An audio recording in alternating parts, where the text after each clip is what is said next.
අපි මේ සාකච්ඡා කරමින් සිටින්නේ 10 වසර ව්‍යාපාර හා ගිණුම් කරන අධ්‍යයන කියන විෂය. එතකොට දුවදරුවන්ට මතක ඇති පසුගිය පාඩමෙන් අපි මේ ගිණුම් කරන අධ්‍යයනය කියන එක ඒකේ හැඳින්වීම අපි සාකච්ඡාව ආරම්භ කරා.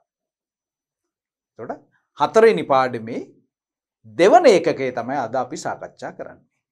ඒ වුණාට මම හිතනවා අපි පසුගිය පාඩමේදී ඒ සාකච්ඡා කරපු කරුණු පිළිබඳ ඉතාමත් කෙටි සමාලෝචනයක් කරා නම් හොඳයි කියලා ඒක ප්‍රයෝජනවත් වේවි මේ කොටසට සහභාගී වෙච්ච මගේ දූ දරුවන්ට සහ අද දින මේ පාඩමට මුල් වතාවට සවන් දෙන දරු දැරන්ගේ ප්‍රයෝජනය සඳහා. එහෙමනම් අපි පිවිසුමක් ලබා ගත්තා ගිණුම්කරණය හැඳින්වීම. මොකද්ද ගිණුම්කරණය කියලා කියන්නේ? ගිණුම්කරණයේ ප්‍රයෝජන මොනවද කියන කරුණු සාකච්ඡා කිරීම. එහෙමනම් අපි ඒකෙදී ගිණුම්කරණයක් ව්‍යාපාරයකට අවශ්‍ය ඇයි කියන ඒ ප්‍රශ්නයට අපි පිළිතුරු ලබා ගත්තා. මම කෙටියෙන් මතක් කරන්නම්. ගිණුම්කරණයක් අපට අවශ්‍ය වන්නේ ව්‍යාපාරයකට ඇල්මක්.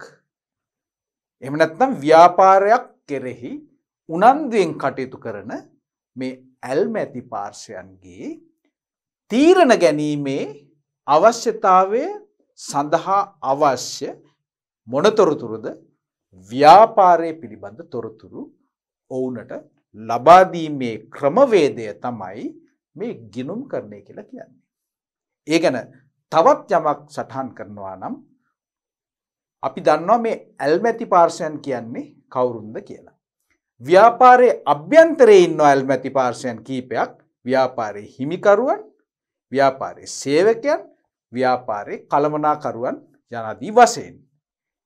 ඒ වගේම ව්‍යාපාරයෙන් පරිබාහිරව ව්‍යාපාරයත් එක්ක කිට්ටුවෙන් කටයුතු කරන තවත් ඇල්මැති පාර්ශ්වයන් කීපයක් ඉන්නවා ව්‍යාපාරයේ බාහිර පරිසරයේ. අපි ඒගොල්ලෝ කීප දෙනෙක් මතක් කරොත් අපිත් එක්ක ගනුදෙනු කරන අපේ ගනුදෙනුකරුවන්, ඒ වගේම අමුද්‍රව්‍ය සපයන, භාණ්ඩ සපයන, විවිධ සේවාවන් සපයන අපගේ සැපයුම්කරුවන්, ඒ වගේම තව ඉන්නවා ව්‍යාපාරය පිළිබඳ උනන්දුවෙන් කටයුතු කරන රජය, ඒ වගේම අවට ප්‍රජාව, අනාගත ආයෝජකින් යනාදී වශයෙන් විවිධ වූ ඇල්මැති පාර්ශ්වයන්. එහෙමනම් ඔවුන් මේ ව්‍යාපාරයත් එක්ක උනන්දුවෙන් කටයුතු කරන නිසා ඔවුන්ට ව්‍යාපාරයත් සමග කුමන ආකාරයෙන්ද කටයුතු කරන්නේ ඒ පිළිබඳ යම් යම් තීරණ ගැනීම සඳහා අපේ ව්‍යාපාරයේ ඇතුළේ සිද්ධ වෙන්නේ කුමක්ද යනාදී වශයෙන් ව්‍යාපාරයේ පිළිබඳ තොරතුරු ඔවුන්ට අවශ්‍ය වෙනවා තීරණ ගැනීමට. එහෙමනම් කොහොමද මේ ව්‍යාපාරයක් ඇතුළේ මේ තොරතුරු සකස් වෙන්නේ? එතකොට අපි දන්නවා ව්‍යාපාරයක අපි මේ තීරණ ගැනීමට වැදගත් වන තොරතුරු මොනවද? වෙන මොනවත් තොරතුරු නෙමෙයි, මූල්‍යමය තොරතුරු.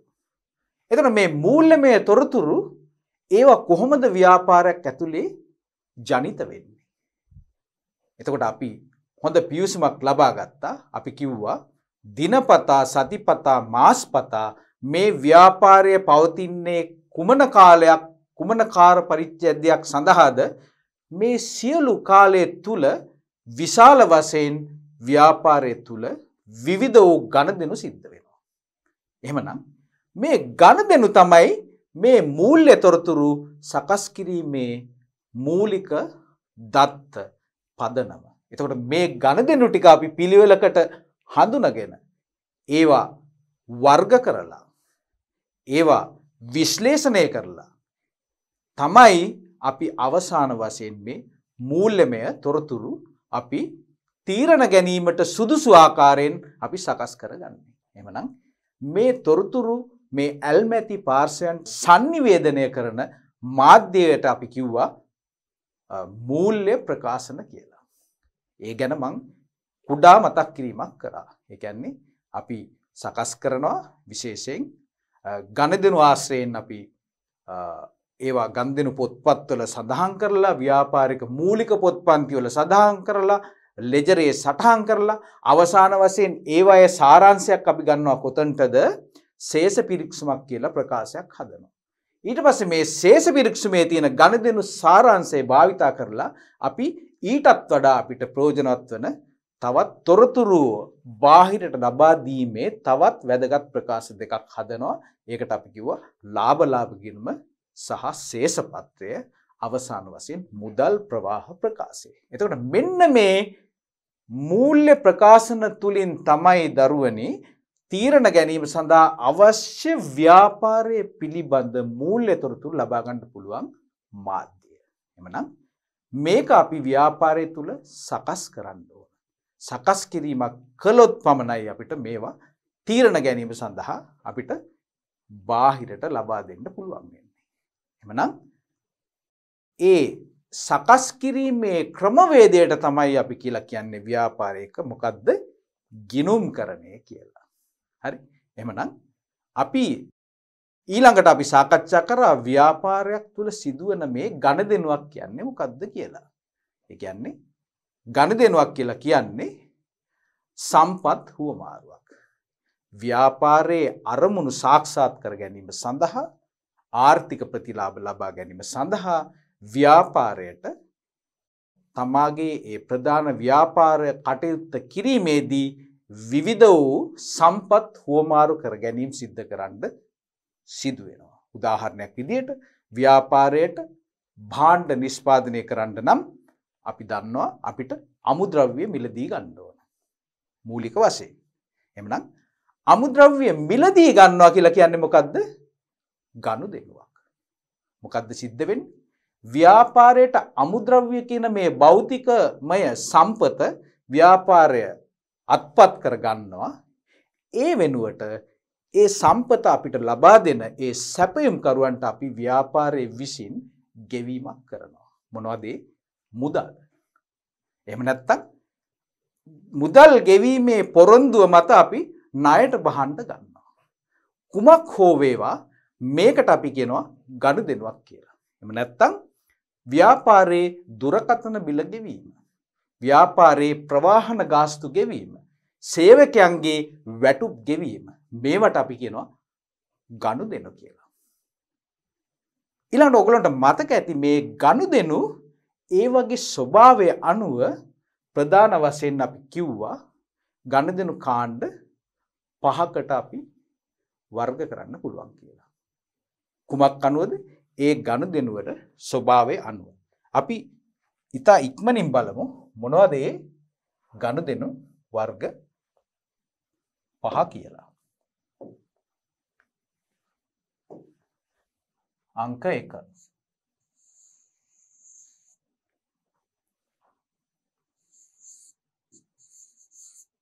මොකද්ද මම මේ ලියන්නේ? වත්කම්. අංක 2 වගකීම්. අංක 3 ආදායම්.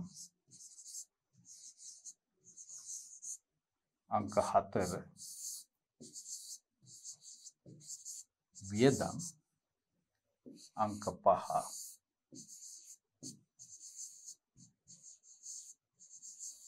හිමිකම්. මෙන්න එහෙමනම් මේ ව්‍යාපාරයක සිද්ධ වෙන කුමන හෝ ගනුදෙනුවක් ගත්තොත් එහෙම අපිට ඒවයේ ස්වභාවය අනුව අපිට වර්ග කරන්න පුළුවන් මෙන්න මේ 5න් එකකට. එහෙනම් හොඳට මතක තියාගන්න ගනුදෙනු වර්ග කීයද? 5යි. මේ 5 තමයි වත්කම්, වගකීම්, ආදායම්, වියදම් සහ හිමිකම්. ඕනම ගනුදෙනුවක් ව්‍යාපාරික ගනුදෙනු ලක්ෂ ගණනක් සිද්ධ වෙන්න පුළුවන්. අපි මූලික සංකල්පනාත්මක රාමුවක් තුල ඒවායේ තියෙන මූලික ගති ලක්ෂණ හඳුනගෙන අපි වර්ග කරන්නේ කොට්ටාස 5කට. එවනම් මෙන්න මේ ගනුදෙනු වර්ග 5 භාවිතා කරලා තමයි දරුවනේ අපි මේ මූල්‍යමය තොරතුරු සකස් කරන්නේ.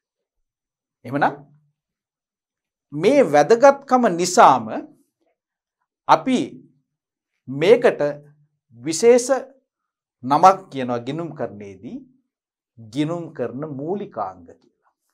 ගිණුම් කරන මූලිකාංග මූල්‍ය ප්‍රකාශන සකස් කිරීමේ පදනම සකස් වෙන්නේ මෙන්න මේ ගිණුම් කරන මූලිකාංග තුලින් තමයි.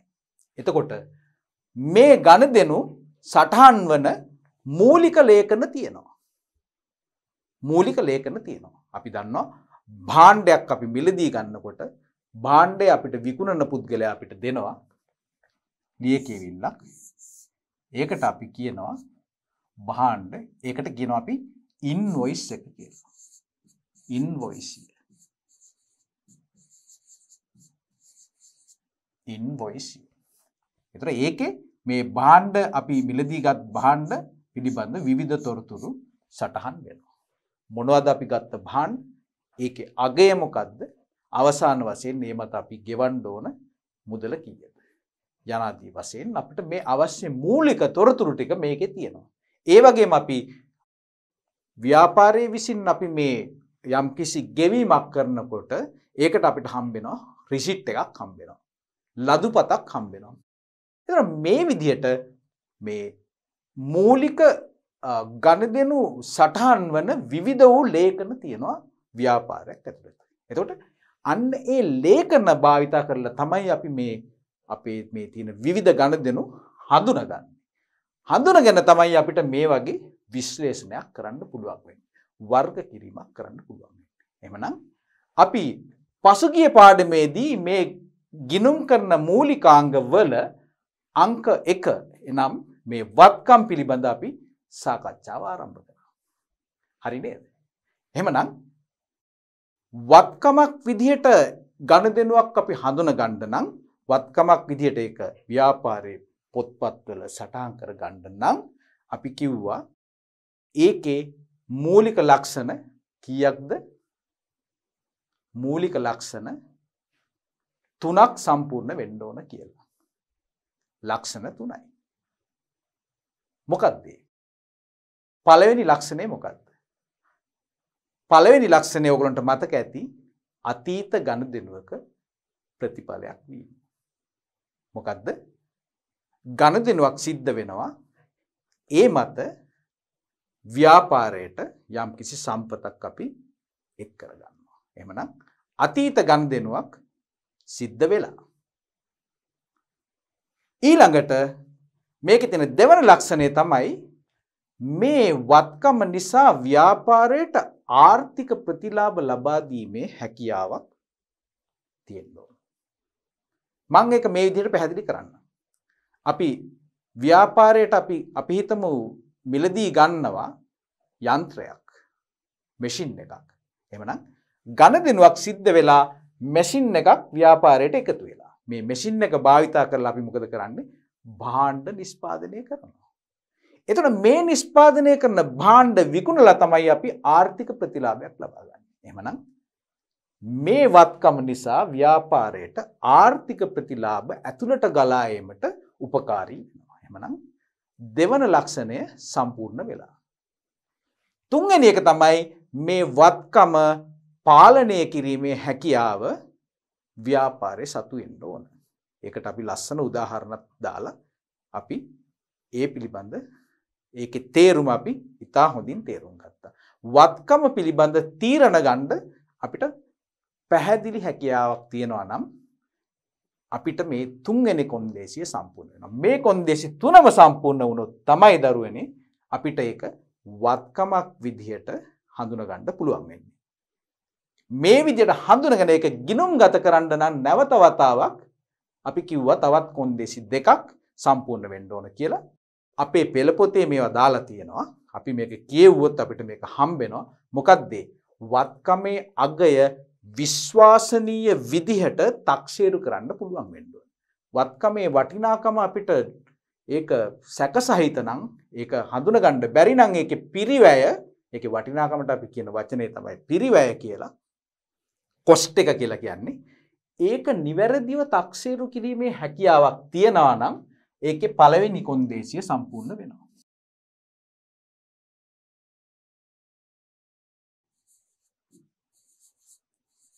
පිරිවැය නිවැරදිව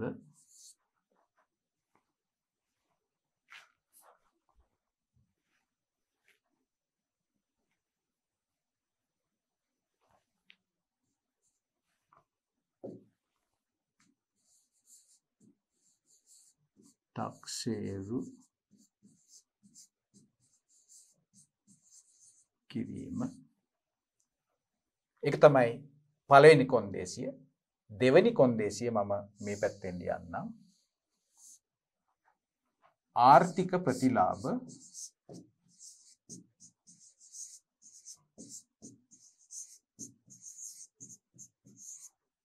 ලබා දීම. මේ ආර්ථික ප්‍රතිලාභ ලබා දීම කියන එක වත්කම මූලික ලක්ෂණ තුනෙත් එකක් වෙනවා. ඒ වගේම ගණදෙනුව ව්‍යාපාරයේ පොත්පත්වල සටහන් කිරීමටත් මේ ආර්ථික ප්‍රතිලාභ ලබා දීම නැවත වතාවක් සම්පූර්ණ වෙන්න ඕන කියලා කියනවා. එහෙමනම් කොන්දේසි දෙක තමයි ඔන්න ඔය කොන්දේසි දෙක. මේ වත්කමේ පිරිවැය අපිට නිවැරදිව හඳුන ගන්න පුළුවන් නම්, තක්සේරු කරන්න පුළුවන් නම් සහ මේ වත්කම නිසා ව්‍යාපාරයට ආර්ථික වාසි ලබා දෙන්න පුළුවන් නම්, ජනනය කරන්න පුළුවන් නම් අපි මේක වත්කමක් විදිහට ව්‍යාපාරයේ ලෙජරයට අපි මේක සටහන් කර ගන්නවා. එහෙමනම් වත්කම් කියන්නේ ඔන්න ඕක. එහෙමනම් අද දින අපේ සාකච්ඡාව මොකද්ද? මේ ආකාරයෙන්ම අද දින අපි සාකච්ඡා කරන්නේ වගකීම් කියන්නේ මොනවද කියලා. හොඳයි. එහෙමනම් ඒ කෙටි මතක් කිරීමත් සමග අපි අද දින අපේ පාඩමේ පළවෙනි කොටස ව්‍යාපාරයක වගකීමක් කියන්නේ මොකක්ද කියන එක අපි සොයා බලමු. හොඳයි. අපි බලමු වගකීමක් මොන විදිහද නිර්වචනය කරන්න කියලා. අතීත ගනුදෙනුවක හෝ සිදුවීමක ප්‍රතිඵලයක් ලෙස ඇතිවන ව්‍යාපාරයේ විසින් ගෙවිය යුතු අගය වගකීමක් ලෙස හැඳින්වේ. මොකද්ද කියන්නේ? අතීත ගනුදෙනුවක හෝ සිදුවීමක ප්‍රතිඵලයක් ලෙස ඇතිවන ව්‍යාපාරයේ විසින් ගෙවිය යුතු අගය වගකීමක් ලෙස හැඳින්වේ. මෙතන වැදගත් දේ තමයි මෙන්න මේ වචනය. මොකද්ද මේ වචනය? මේකේ කියනවා මේක වගකීමක් කියලානේ කියන්නේ දරුවනේ. ගෙවිය යුතු වගකීමක් කිව්වයින් පස්සේ ඒකේ බරපතලකමක් තියෙනවා. ඒක නිකන් අර යුතුයකමක් වගේ දෙයක් නෙමෙයි. කැමති නම් කරන්නත් පුළුවන්, නැත්තම් නොකර ඉන්නත් පුළුවන්. එහෙම කරන්න බෑ. මොකද මේ වගකීමක් කිව්වයින් පස්සේ ඒක ඉංග්‍රීසියෙන් කියනවා සීරියස්. එහෙනම් ව්‍යාපාරය බැඳිලා ඉන්නවා මේ වගකීම ඉෂ්ට කරන්න. නොකරොත් මොකද වෙන්නේ? ප්‍රශ්නයක් නැද්ද? නැහැ. වගකීමක් ඉෂ්ට කරගන්න බැරි වුණොත් ව්‍යාපාරයට අනිවාර්යයෙන්ම යම් යම් බලපෑම් එල්ල වෙනවා. සමහර වෙලාවට ඒක නීතිමය ක්‍රියාමාර්ගයක් වෙන්නත් පුළුවන්. මේක ඕගලන්ට හොඳින්ම පැහැදිලි කරගන්න පුළුවන් අපි මෙන්න මේ අපේ උදාහරණය දිහා බැලුවෙන් පස්සේ. මොකද්ද උදාහරණේ? මෙන්න වගකීමකට උදාහරණයක් තමයි බැංකුවකින් ලබාගත් ණය මුදලක්. බැංකුවකින් ලබාගත් ණය මුදලක්. මොකද්ද ණය මුදල කියලා කියන්නේ? අපි දන්නවා ව්‍යාපාරයට අවශ්‍ය ප්‍රාග්ධනය ගැන කතා කරනකොට ව්‍යාපාරයේ කටයුතු කිරීමට අවශ්‍ය මුදල් සම්පාදනය, අරමුදල් සම්පාදනය කරනකොට අපි එහෙම කරගන්න පුළුවන් ක්‍රමවේද කීපයක් අපි හොයාගත්තා. එකක් තමයි ව්‍යාපාරයේ හිමිකරුවන් විසින් ව්‍යාපාරයට මුදල් ආයෝජනය කරනවා. ඒ ආයෝජනය කරපු මුදල භාවිතා කරලා ව්‍යාපාරයට අවශ්‍ය කටයුතු අපිට සිද්ධ කරගන්න පුළුවන්. නමුත් ව්‍යාපාරයේ අයිතිකරුවන්ට මේ ව්‍යාපාරයට අවශ්‍ය අරමුදල් ලබා දීමේ හැකියාව අවම වෙන අවස්ථාවක ව්‍යාපාරයට අවශ්‍ය ඒ මුදල ලබා ගැනීමට බැංකුවකින් ණයක් ගන්න සිද්ධ වෙනවා. අපිට එහෙම ගන්න පුළුවන්. ව්‍යාපාරය සහ බැංකුවත් අතර ගොඩනගා ගන්නා විශ්වාසය මත අපිට බැංකු ණයක් පැහැදිලිවම ගන්න පුළුවන්. එහෙනම් බැංකු ණයක් ගත්තොත් මොකද්ද වෙන්නේ? බැංකුව මොකද්ද කරන්නේ? ඇයි බැංකුව ණයක් දෙන්නේ? බැංකුව ණයක් දෙන්නේ මේ ව්‍යාපාරයක් සිද්ධ වෙන නිසා. අපිට පේනවා අපි හිතමු මේක බේකරි එකක් කියලා. හරි? එතකොට මේ බේකරියට අපි ලස්සන නමකුත් දානවා. හරි? ටේස්ටි ෆුඩ්ස්. ටේස්ටි ෆුඩ්ස් කියන බේකරි. එතකොට මේකේ අපි දැන් මේක පටන් අරගෙන මාස 6ක් විතර ගිහිල්ලා. එතකොට මේ අවට ප්‍රජාව හැමෝම දන්නවා මේ ආයතනය ඊටමත් පිළිවෙලට රසවත් මේ බේකරි ආහාර පාරිභෝගිකයන්ට ලබා දෙන ආයතනයක් කියලා. බැංකු නිලධාරීන්ට අවිල්ලා පුළුවන් මේ ව්‍යාපාරය නිරීක්ෂණය කරන්න. එහෙම නැත්නම් මේ බැංකුවේ ඉන්න නිලධාරීන් දැනටමත් අපේ ව්‍යාපාරයේ ගනුදෙනුකරුවන් වෙන්න පුළුවන්. ඔවුන්ට පේනවා හොඳින් ක්‍රියාත්මක වන ව්‍යාපාරයක් තියෙනවා කියලා. ඊට අමතරව ඔවුන්ට පුළුවන් මේ ව්‍යාපාරයේ බැංකුවත් සමග ගනුදෙනු කරනවා නම් ඒ බැංකු account එකේ විස්තර ටික බැංකුවේ තියෙනවා. එහෙමනම් ගනුදෙනු හොඳින් සිද්ධ වෙනවා නම් ව්‍යාපාරයේ කටයුතු හොඳින් සිද්ධ වෙනවා නම් ව්‍යාපාරයේ පරිපාලනයේ අයිතිකරුවන්ගේ විශ්වාසවන්තභාවය හොඳ නම් බැංකුව තීරණය කරනවා ව්‍යාපාරයකට ණය මුදලක් ලබා දෙන්න. ණයක් කියලා කියන්නේ මොකද්ද? ඒ මුදලක් අපිට ලබා දෙනවා. මුලින්ම ලබා දෙනවා. අපේ අවශ්‍යතාවය ඉෂ්ට කරගන්න. අවශ්‍යතාවය මොකද්ද? මැෂින් එකක් ගන්න එක.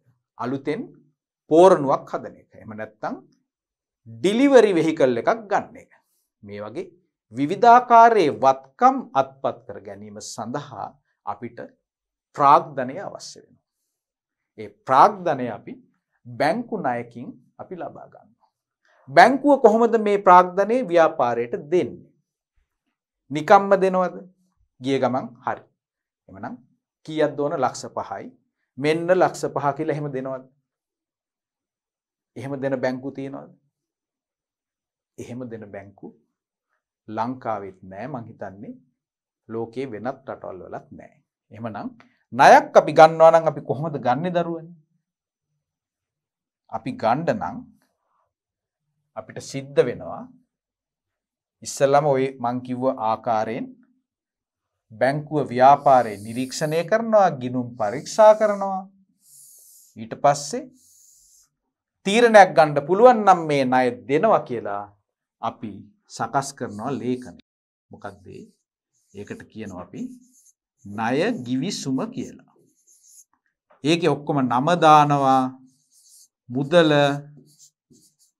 පොලිය, ගෙවිය යුතු කාලය. මම මේ ඊටාම කෙටියෙන් තමයි ලියන්නේ. ප්‍රායෝගිකව ගත්තොත් එහෙම මීට වඩා විශාල ලියකියවිල්ලක්. මේකේ වැදගත්කම තමයි මෙතන ගිවිසුමක් සකස් කරනවා. ගිවිසුමක් සකස් කරලා මේකට අපි මොනවද දාන්න ඕන? අත්සන් දාන්න ඕන. කවුද අත්සන් කරන්නේ? බැංකු ණය ගන්න ව්‍යාපාරික ආයතනයේ හිමිකරු, එහෙම නැත්නම් ඒගොල්ලෝගේ කළමනාකරණය මේකේ අත්සන් කරන්න ඕන. ඊට පස්සේ බැංකුව පැත්තෙනුත් තව අත්සනක් දාන්න ඕන. බැංකුවත් මේකේ අත්සන් කරනවා. අහවල් බැංකුව ඒකේ නිලධාරීන් අත්සන් කරනවා. ඊට පස්සේ මේකට සාක්ෂිත් දාගන්න. මේ විදිහට මේ වගේ ගිවිසුමක් අත්සන් කරායින් පස්සේ මොකද්ද සිද්ධ වෙන්නේ? ව්‍යාපාරයට අවශ්‍ය ණය මුදල බැංකුව විසින් නිදහස් කරනවා. මොකද්ද කරන්නේ? නිදහස් කරනවා. ඒගොල්ලෝගේ බැංකු ගිණුමට මේ මුදල බැර කරනවා. එතකොට මොකද්ද සිද්ධ වෙන්නේ? ගිවිසුමක් ගහනවා කියලා කියන්නේ මොකද්ද? ඒකෙන් අපි පැහැදිලි කරගන්නවා මොනවද මේ ණය මුදල ලබා ගැනීමේ කොන්දේසි ටික කියලා. මුදල කොච්චරද? පොලිය කොච්චර ගෙවන්න ඕනද? මේක මාස්පතා අපි කොපමණ මුදලක් නැවත ගෙවන්න ඕනද? යනාදී වශයෙන් කොන්දේසි ටික සකස් කරලා අපි මේක අස්සම් කරයින් පස්සේ ඒ ඇතිවන දේට අපි කියනවා මොකද්ද? බැඳීමක් ඇති වෙනවා. බැඳීමක් ඇති වෙනවා. බැඳීමක් විතරක් තිබ්බොත් ඇද්ද? සල්ලි ටික නිදහස් කරනවා. ගිවිසුමත් අස්සම් කරනවා. ඊට පස්සේ මොකද්ද කරන්න තියෙන්නේ? ව්‍යාපාරයට මොකද්ද කරන්න තියෙන්නේ? මැෂින් එකක් ගෙනාවා. ඒකෙන් දැන් භාණ්ඩත් නිෂ්පාදනය කරනවා. දැන් යුතුයකමක් ඉෂ්ට කරන්න තියෙනවා. මොකද්ද? බැංකුවට මෙන්න මේ බැඳීමේ අපි ඒකෙදි පොරොන්දුන ආකාරයට මේ මුදල බැංකුවට අපි ගෙවාගෙන යන්න ඕන. ඒක තමයි වගකීම. ඒක යුතුයකම නෙමෙයි. ඒක වගකීමක් බවට පත් වෙනවා. ඔයගොල්ලෝ දන්නවනේ යුතුයකමයි වගකීමයි අතර වෙනසක් තියෙනවා කියලා. යුතුයකමක් කියලා කිව්වොත් එහෙම යුතුයකමක් අපි ඉෂ්ට කරේ නැත්නම් එහෙම කියයි.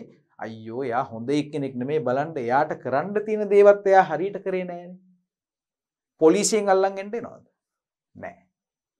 මිනිස්සුන් එයා ගැන තියෙන ප්‍රතිරූපය විතරක් පොඩ්ඩක් බාල කරගන්න. නමුත් වගකීමක් කඩ කරොත් මොකද වෙන්නේ? මම ඉස්සෙල්ලා කිව්වා ඒකෙන් අහිතකර ප්‍රතිඵල ඇති වෙන්න පුළුවන් ව්‍යාපාරයට.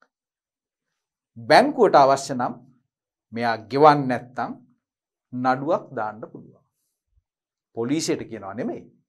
නඩුවක් දාන්න පුළුවන්. ඒ විතරක් නෙමෙයි මේ ණයක් දෙනකොට සමහර ලාවට අපි දීපලක් අපි අහලා තිනවා උකස් කරගන්නවා කියලා. උකස් කරයක් තියාගෙන ඒ වගේ දේවල් කරගෙන තමයි බැංකුව ආරක්ෂාවක් ඇතිව තමයි ණයක් දෙන්නේ.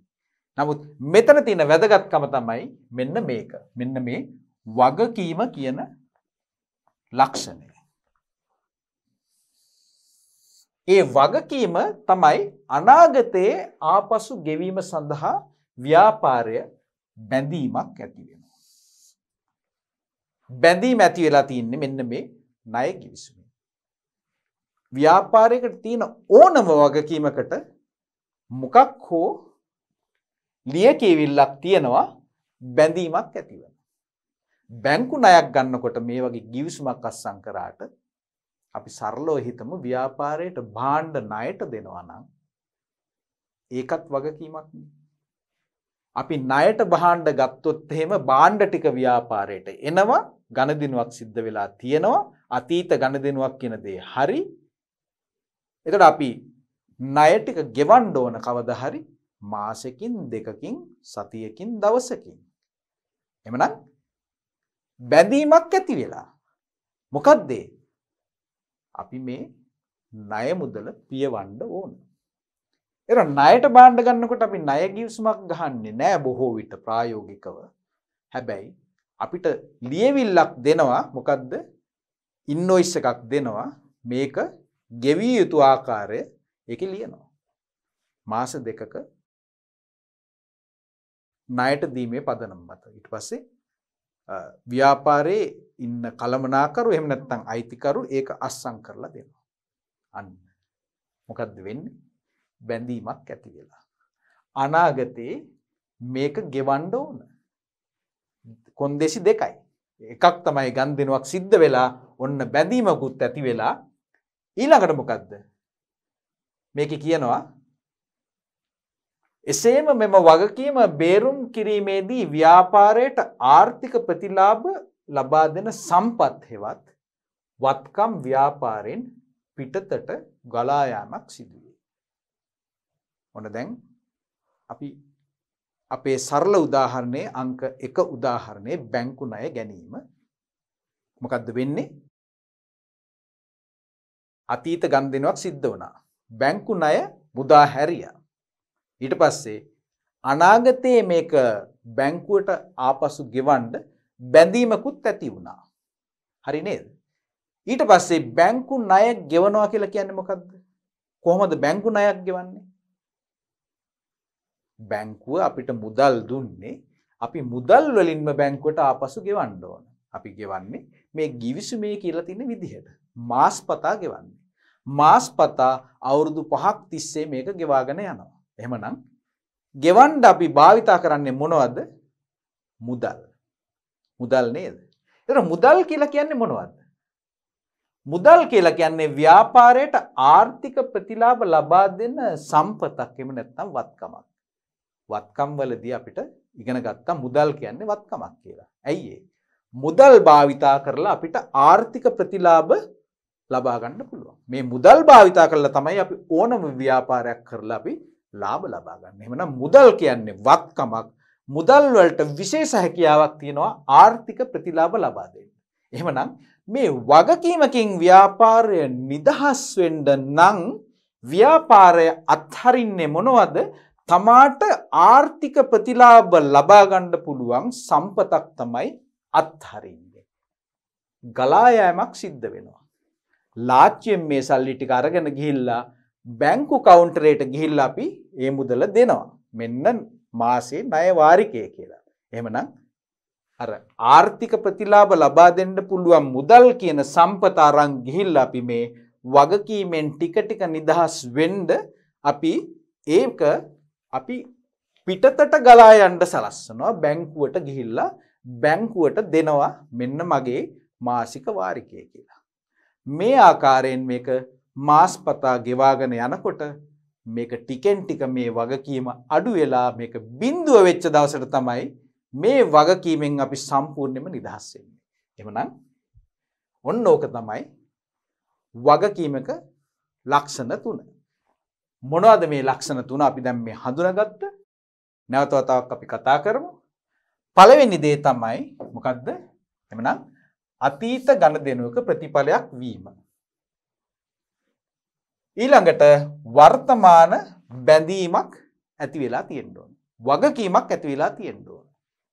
තුන්වෙනි එක තමයි බේරුම් කිරීම. වගකීමෙන් නිදහස් වෙන්න නම් ව්‍යාපාරයේ සම්පත් වලින් කොටසක් පිටතට ගලා යන්න ඕන. මෙතන මුදල්ම කියලා නැහැ. මුදල් වෙන්නත් පුළුවන්, වෙන සම්පතක් වෙන්නත් පුළුවන්.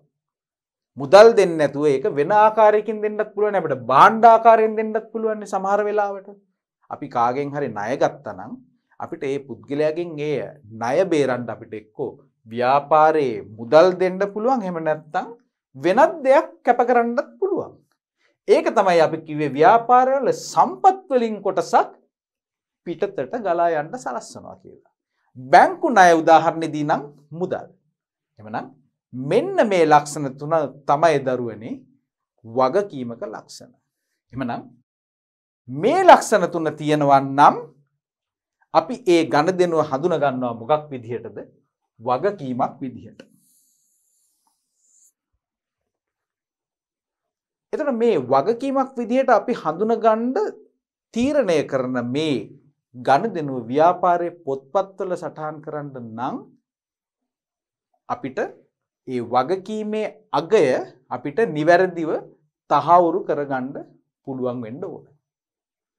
එහෙම වුණොත් අපි ඒක ගිණුම් ගත කරනවා වගකීමක් විදිහට, බැංකු ණයක් විදිහට අපිට ඒක ඒ ගනුදෙනුව ව්‍යාපාරයේ පොත්පත්වල සටහන් කරන්න පුළුවන්.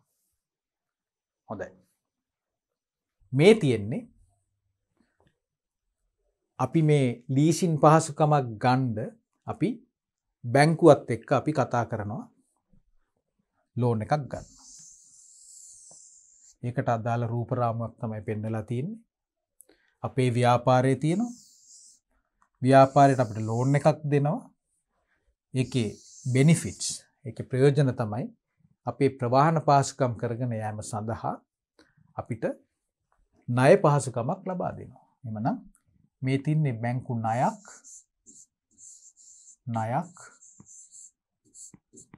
ඒක අපේ වගකීමක් බවට පත් වෙනවා. වගකීමක්. ව්‍යාපාර ණයක්. ඉතින් මේකෙදී අපි ගිවිසුමක් අස්සම් කරලා තමයි මේ අපි මේ වගේ ගනුදෙනුවක් අපි ව්‍යාපාරයට සිද්ධ වෙන්න සලස්සලා අපි ඒක ව්‍යාපාරයේ පොත්පත්වල වගකීමක් විදිහට අපි හඳුනා ගන්නවා. හොඳයි. අපි දැන් ඊළඟට බලමු මේ වගකීම් කියන ගනුදෙනු විශේෂය අපිට තව දුරටත් වර්ග කරන්න පුළුවන්ද කියලා. අපි දැක්ක වත්කම් අපි ජංගම වත්කම් සහ ජංගම වගකීම් විදිහට අපි වර්ග කරා. එමනම් වගකීමකුත් අපිට පුළුවන් ඒ ආකාරයෙන්ම ජංගම වගකීම් සහ ජංගම නොවන වගකීම් කියලා අපිට වර්ග කරන්න. නැවත වතාවක් කියන්නම්. වත්කමක් අපි වර්ග කරා ජංගම වත්කම් සහ ජංගම නොවන වත්කම් විදිහට. ඒ ආකාරයෙන්ම අපිට පුළුවන් වගකීමකුත් ජංගම වගකීම් සහ ජංගම නොවන වගකීම් විදිහට අපිට වර්ග කරන්න පුළුවන්. කොටස් දෙකයි. අපි බලමු ජංගම වගකීමක් කියලා අපි කොහොමද තීරණය කරන්නේ කියලා. ඕගොල්ලන්ට මතකද ජංගම වත්කමක් අපි ජංගම කියන ඒ වර්ගීකරණයට අපි කරන්න මොකද්ද තීරණය කරේ? අපි කිව්වා ඒ වත්කම කෙටි කාලයක් තුල අපි ඒ කියන්නේ මාස 12කට වඩා අඩු කාල සීමාවක් තුල ඒක අපි භාවිතා කරනවද විකුණනවද එහෙම නැත්නම් මුදල් බවට හැරවෙනවද කියලා. ඒ වගේ කිට්ටුවෙන් යන සමාන ලක්ෂණයක් තමයි මෙතනත් තියෙන්නේ. වගකීමක් අපි ජංගම වගකීමක් කියනකොට මෙන්න මේ කාල පරාසය නැවත වතාවක් මාස 12යි. මාස 12 තමයි නිර්ණායකය. එහෙනම් අපි මෙතෙන්දි බලන්නේ මාස 12කට වඩා අඩු කාල සීමාවක් තුළ උපරිම අපිට යන්න පුළුවන් මාස 12යි. මාස 12කට වඩා අඩු කාල සීමාවක් තුලදී අපිට පුළුවන් නම් මේ වගකීමෙන් නිදහස් වෙන්න. මේ බැඳීමක් ඇති වෙනවා. ඒකෙන් නිදහස් වෙන්න නම් අපි අපේ සම්පත් අපි එළියට දෙන්න ඕන. වර්තමානයේ බැඳීමක් ඇති වෙලා තියෙන්න ඕන. ඔය කියන ලක්ෂණ තුන තියෙනවා. ඒක අපි දන්නවා වගකීමක් කියලා. නමුත් ඒක අපි බේරුම් කිරීම කරන්නේ මාස 12කට වඩා අඩු කාලයකදී නම් අපි ඒකට කියනවා ජංගම වගකීම් කියලා. අපි දැන් මේ ජංගම වගකීම් පිළිබඳ උදාහරණයක් අපි අරගෙන බලමුද? අපි ඉස්සෙල්ලා සාකච්ඡා කරේ වගකීමක් කියන්නේ මොකක්ද කියන එකට අපි උදාහරණයක් විදිහට ගත්තා බැංකු ණයක්. එතකොට අපි බැංකු ණය අපි දැක්කා ඒක අපි අවුරුදු 3ක් තුලදී තමයි අපි ගෙව්වේ. එහෙම නේද? අවුරුදු 3ක් තුලදී තමයි අපි ඒක බැංකු ණය පියවුවේ. ඒ කියන්නේ මාස 12කට වඩා අඩු කාලයකදීත් අපි එතන ගෙව්වා. ඊට පස්සේ අවුරුදු දෙකේදීත් අපි මේකෙන් බේරෙන්න අපි සම්පත් ගලා යාමට සැලැස්සුවා. මුදල් අපි පිටතට ගෙව්වේ වසර 3කින්. හරි. නමුත් අපි දැන් කතා කරන්නේ මේ වගකීමක් ජංගම වගකීමක් බවට අපි හඳුන ගන්න නම් මාස 12කට වඩා අඩු කාල සීමාවකදී මේ දේවල් සිද්ධ වෙලා ව්‍යාපාරයේ ඒ වගකීමෙන් නිදහස් වෙන්න ඕන, බේරුම් කරන්න ඕන. ඒ වගේ එකට උදාහරණයක් අපි ගත්තොත් එimhe පළවෙනි උදාහරණය තමයි ණය හිමියන්ගෙන් භාණ්ඩ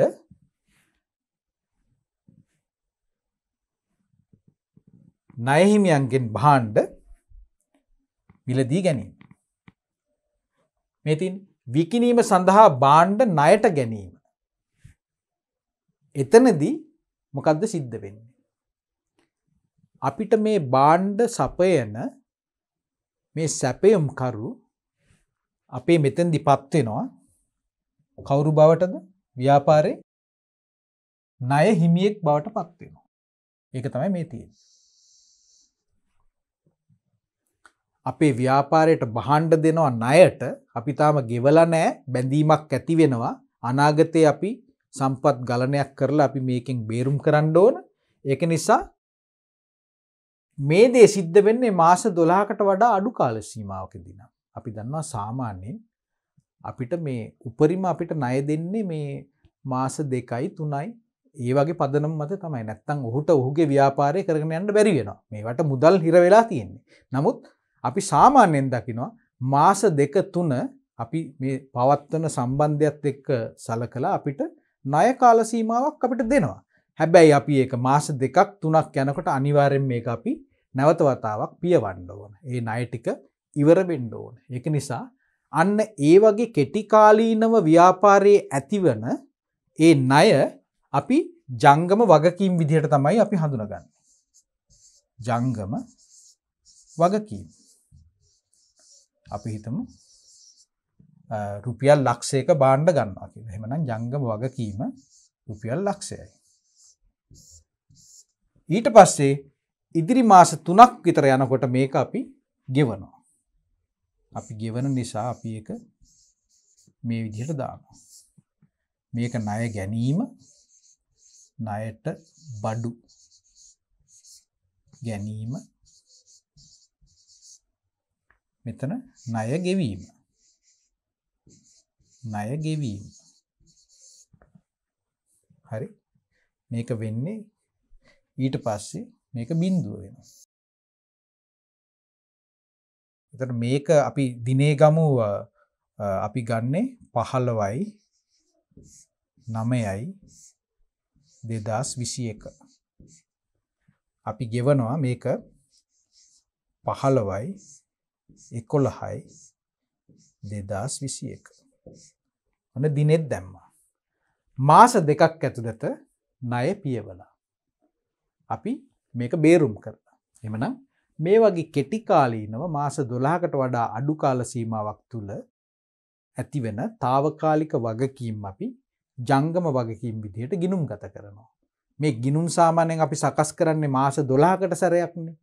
ඒක නිසා මේ ගිණුම් හදන්නේ දෙසැම්බර් මාසයේ නම් දෙසැම්බර් මාසයේ මේ අපේ හදන ශේෂපත්‍රයේ කියන ලේඛනය අපි ඉස්සරහට ඒක ඉගෙන ගන්නවා. ඒකේ මේක ජංගම වගකීමක් විදිහට මෙන්න මේ විදිහට රුපියල් ලක්ෂයක් වෙන්නන්න පුළුවන් අපි තාම මේක ගෙවලා නැත්තම් එහෙම. නමුත් මේක වෙලා තියෙන්නේ 11 වෙනි මාසේ 15 වෙනිදා වෙනකොට මේක ගෙවලා හන්දා 12:31ක හදන ගිණුම් වලට මේ වගකීමක් විදිහට මේක එන්නේ නැහැ. නමුත් ප්‍රායෝගිකව ඕනම දවසක මේ වගේ වගකීම් තියෙන්න පුළුවන්. තවත් මම උදාහරණයක් දෙන්නම් කෙටි කාලීන වගකීම් වලට. මොකද්ද මම ඊළඟට දෙන උදාහරණය?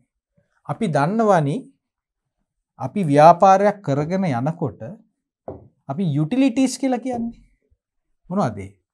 දුරකථන, ඊළඟට විදුලිය, තව මොනවද? ජලය, ඉන්ටර්නෙට් වලටත් අපි ගෙවනවනේ ඩේටා වලට. එහෙම නේද? මේවට අපි යම් යම් ගෙවීම් කරන්න ඕන. දැන් ඕගොල්ලෝ දන්නවනේ අපි මේවා මුලින් මේ සල්ලි ගෙවන්න නැතුවත් අපිට මේ පහසුකම් ලබා ගන්න පුළුවන් කියලා. අපි කරන්නේ අපිට බිල ආවයින් පස්සේ අපි ඊළඟ මාසෙක ඒක සෙටල් කරනවා. ඒ වගේ අපිට తాවකාලිකව මේවා අපිට ණයට මේ සේවාවන් මේ ආයතන සපයනවා. එතකොට අපි ගිණුම් හදන දවසක මේ වගේ පියවිය යුතු දේවල් අපි තාම ගෙවලා නැහැ. නමුත් අපි හිතමු මෙතන තියෙනවා කියලා රුපියල් 20000ක්. මේ ටික ඔක්කොම එකතු කරනකොට රුපියල් 20000ක් තියෙනවා. තාම ගෙවලා නැහැ. ඒක අපි කියනවා ගෙවිය යුතු කියලා. උපචිත වියදම් කියලාත් අපි කියනවා. එතකොට මේ වගේ දෙයක් අපි මෙන්න මේක ජංගම වගකීමක්. මේක අපි ගිණුම්ගත කරන්නේ ජංගම වගකීමක් විදිහට. ඇයි මේක මාස 12ක් යන්න ඉස්සෙල්ලා අපි ගෙවන්න ඕන. ගෙව්වේ නැත්නම් මොකද වෙන්නේ? අපි දන්නවනේ මොකද්ද වෙන්නේ කියලා. එක්කෝ ටෙලිෆෝන් එක කපනවා. එහෙම නැත්නම් ලයිට් කපනවා, මීටරේ ගලවගෙන යනවා. ඩේටා නැති වෙනවා. ඒ වගේ බැඳීමක් තියෙනවා. අපි ඒක උල්ලංඝනය කරොත් අපිට යම් කිසි දෙයක් ව්‍යාපාරයට එරෙහිව සිද්ධ වෙයි, සේවාව නතර වෙයි. ඒක තමයි අපි බැඳීමක් තියනවා කියලා කියන්නේ වර්තමානයේ. එහෙම නේද? එහෙමනම් අපේ ඊළඟ එක තමයි දරුවනේ ජංගම වගකීම් නම් එක කොට්ටාසයක් අනිවාර්යයෙන්ම අනිත් කොට්ටාසය එහෙමනම් ජංගම නොවන වගකීම්. මේ තියෙන්නේ ජංගම නොවන වගකීම. ලේසි. ජංගම වගකීමක ලක්ෂණ අපි දන්නවා නම් මාස 12කට වඩා අඩු කාල සීමාවකදී බේරුම් කරන්න ඕන කියලා. එසේ නොවන අනෙකුත් සියලු වගකීම් එහෙමනම් ජංගම නොවන වගකීම් විදිහට අපිට සලකන්න පුළුවන්. අපි මේ පිළිබඳ උදාහරණයක් අපි කලින් එකේදී කතා කරා. අර අපි ලොරියක් ගන්නවා ලීසින් ක්‍රමයට. එතකොට ඒකේ අර දෙවෙනි අවුරුද්දේ තුන්වෙනි අවුරුද්දේ අපි ගෙවන්න ඕන මුදල් ටික ඔක්කොම අපේ ශේෂපත්‍රයේ අපි පෙන්වන්නේ ව්‍යාපාරයේ ගිණුම් තොරතුරු වල අපි මේක ජංගම නොවන වගකීමක් විදිහට. ඒ කියන්නේ ඒ කොටස අපි බේරුම් කරන්නේ ගෙවන්නේ මාස 12කට වඩා ඔබ්බෙන් තියෙන කාලෙක. එhmenan මේවා ජංගම නොවන වගකීම්. දිගු කාලීන වගකීම් කියලත් මේවට අපි කියනවා. හරි නේද? මේ තියෙන ඉදිරි වර්ෂයක් තුල ගෙවීම අවශ්‍යයි වර්ග නොකරන බැංකු ණය. අර මාස 12ක් වෙනකල් අපි ගෙවන්න තියෙන කොටස හැර අනිත් ටික අපි පෙන්වන්නේ දිගු කාලීනව ගෙවන ටික අපි පෙන්වන්නේ ජංගම නොවන වගකීම් විදිහට. තවත් අපිට මේ වගේ දේවල් තියෙන්න පුළුවන්. අපි යම් කිසි මිතුරෙක්ගෙන් අපි ණයක් ගන්නවා. ඔහු කියනවා අපිට මේක අවුරුදු 3කට පස්සේ එක සැරේ ගෙවන්න කියලා. එහෙනම් මොකක්ද ඒක? ජංගම නොවන වගකීමක් විදිහට අපි ව්‍යාපාරයේ පොත්පත්වල මෙම වගකීම අපි සටහන් කරන්න ඕන. හොඳයි. අපි එහෙමනම් මේ කතා කරේ දෙවනි ගණදෙනු වර්ගය වන ව්‍යාපාරයක වගකීම් කියන එක වගකීම් කියන කොට්ටාසේ ගණදෙනු කොට්ටාසේ. එහෙමනම් අපිට මීළඟට සාකච්ඡා කරන්න තියෙන දුවේ පුතේ අපේ තුන්වන ගණදෙනු වර්ගය තුන්වන ගිණුම් කරන මූලිකාංගය වන මේ හිමිකම ගැන. හොඳයි. එහෙමනම් අපි දැන් බලමු කොහොමද මේ හිමිකම කියන එක අපි තේරුම් ගන්න කියලා. කුමක්ද මේ හිමිකම කියන එකෙන් ගම්ම්‍ය වෙන්නේ? ව්‍යාපාරයක ගණදෙනුවක් හිමිකමක් විදිහට අපි පොත්පත්වල වාර්තා කිරීම කරන්නේ. ඒකේ නිර්ණායක තමයි අපි දැන් මේ සාකච්ඡා කරන්න යන්නේ. මේක අපි ඉතාමත් නිර්වෝල් විදිහට තේරුම් ගන්න ඕන හන්දා මම හිතුවා මේක ඉතාමත් සරල උදාහරණයකින් ඔයගලන්ට මේක පැහැදිලි කරොත් හොඳයි කියලා. මොකද්ද මේ හිමිකම කියන එක? අයිතිය කියන එක. එමනම් අපි මේ කතා කරන්නේ හිමිකම කියලා කතා කරන්නේ ව්‍යාපාරයේ අයිතිකරුවන්ගේ දෘෂ්ටි කෝණය. ව්‍යාපාරයට අපි දන්නවා විවිධ පාර්ශ්ව සම්බන්ධ වෙනවා කියලා. සම්බන්ධිත පාර්ශ්වයන් රාශියක් ඉන්නවා. නමුත් මේ ව්‍යාපාරයේ අවසාන වශයෙන් මේකේ තියෙන දේවල් සම්පත් ටික අයිති වෙන්නේ ව්‍යාපාරයේ අයිතිකරුවන්ට. වෙනත් විදිහකින් කිව්වොත් එහෙම ව්‍යාපාරයට ප්‍රාග්ධනය සපයන පුද්ගලයෝ. මොනවද? ප්‍රාග්ධනය. ප්‍රාග්ධනය දෙන්නේ කවුද? අපි මේක කතා කරන්නේ නිෂ්පාදන සාධකවලදීත් අපි කතා කරා. ප්‍රාග්ධනය දෙන්නේ කවුද ව්‍යාපාරේ? අයිතිකරුවා.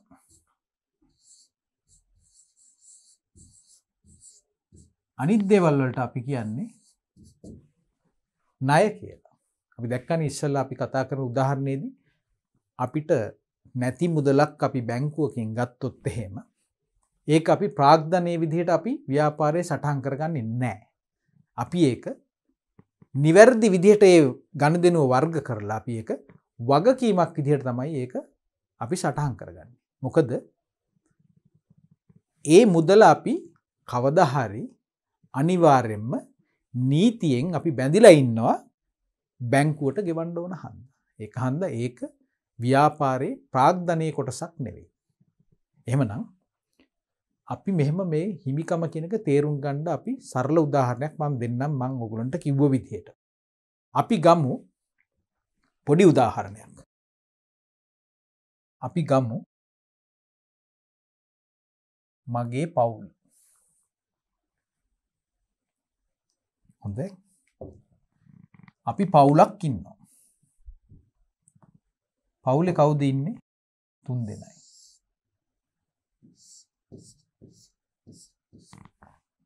මේ කවුද? මේ කවුද?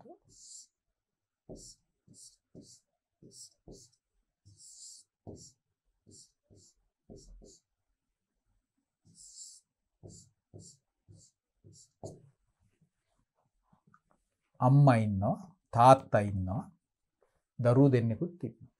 හරි? එතකොට අපි සතුටෙන් ජීවත් වෙන පවුලක් කියලා අපි කියමුකෝ එහෙමනම්. අපි සතුටෙන් තමයි ජීවත් වෙන්නේ. සතුටෙන් ජීවත් වෙන්න නම් අපිට මොකද්ද වෙන්න ඕන? අපිට අවශ්‍ය දේවල් අපිට හම්බෙන්න ඕන. අපි දන්නවා අපිට මෙන්න මේ දේවල් අනිවාර්යයෙන්ම අවශ්‍යයි. අපිට ලස්සන ගෙයක් තියෙන්න ඕන. ලස්සන වෙන්න ඕනේ නැහැ. කොහොම හරි ගෙයක් තියෙන්න එපැයිනේ. ගේකුත් තියෙනවා අපිට. අපිට තව තියෙනවා කුඹුරකුත් තියෙනවා අපිට. හරි? කුඹුරක් කියන එක මට එහෙම පෙන්වන්න වෙන කුඹුරකුත් අපේ තියෙනවා එක එක දේවල් භවභෝග හදලා. හරි? මේක එක එක භවභෝග ඒ වගේ එක එක එළවලු තියෙනවා. ඒ වගේ අපි මේක කුඹුර. මේකට අපි කියනවා නිවසක් කියලාත් කියනවා. හරි? ඊළඟට අපිට තවත් සතුටින් ජීවත් වෙන්න ඕන නම් අපි කැමති මෙන්න මේ වගේ එකකුත් තියෙනවා නම්. මේ මොකද්ද? මෝටර් රථයක්. එමනේ අපිට කාර් එකකුත් තියෙනවා. හරි? එතකොට මේක අපිටම අයිති දේවල්. හරි? අපි බලමු මේවා කොහොමද අපි අරන් තියන්නේ කියලා. මේක අපිට අයිති එකක් මේක. අපිට උරුම වෙච්ච එකක් මේක. එහෙනම් මේකේ බැඳීමක් නැහැ. මේකත් එහෙමයි. අපිට උරුමයෙන් හම්බෙච්ච දේවල්. උරුම දේපලක්. දන්නවනේ අපේ ආච්චිලා සීලාගෙන් අපේ තාත්තලාට දේපල හම්බ වෙනවා. ඒ වගේ මේක පරම්පරාවෙන් පරම්පරාවට යනවා. එහෙනම් මේගේ වෙන කාගේවත් නෙමෙයි. මේගේ අපිටම අයිති එකක්. මේක අපි ගන්නවා මේ කාර් එක නම් අපි මේක නම් අපි අපට අයිති එකක් නෙමෙයි. එහෙම නේද? ඒක අපි කරන්නේ මේකේ බැංකු ණයක්.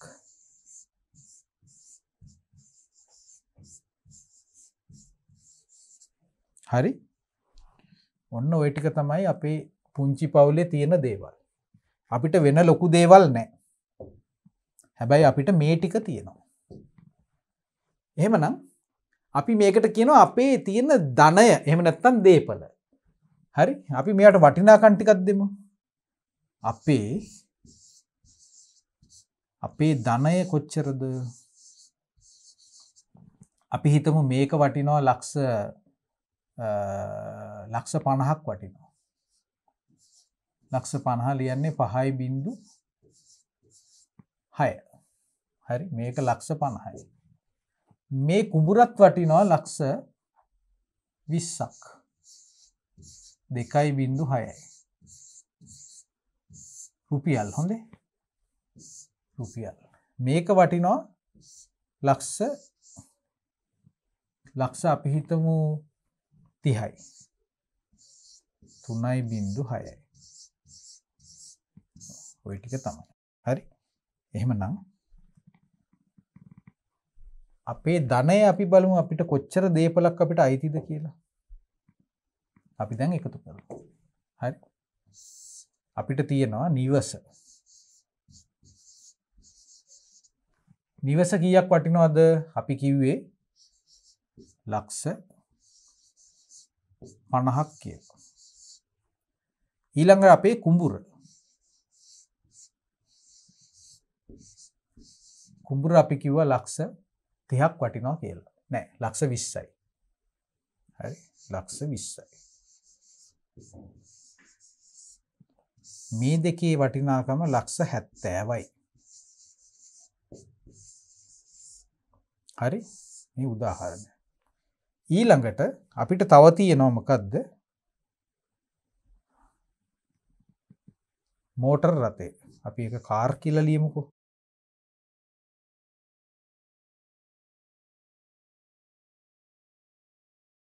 කාර් එකට අපි දැම්ම ලක්ෂ 30ක්. එතකොට අපිට තියෙන ඔක්කොම සම්පත් ටික මුළුවත්කම අපේ. හරි? අපේ මුළුවත්කම් ටික මුළු ධනය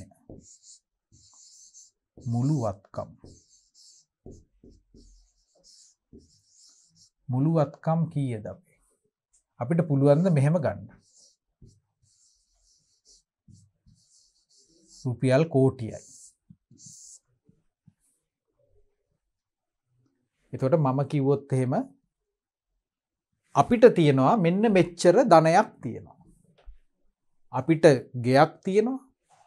අපිට කුඹුරක් තියෙනවා. ඒ වගේම අපිට මෝටර රථයක් තියෙනවා නවීන පන්නේ. මේ ටික ඔක්කොම අපේ දේපල කියනවා අපි කෝටියයි කියලා. එතකොට ඇත්තටම අපිට මෙතනින් කීයක්ද අයිති? එතන ප්‍රශ්නයක් තියෙනවද? අනිවාර්යයෙන්ම තියෙනවානේ.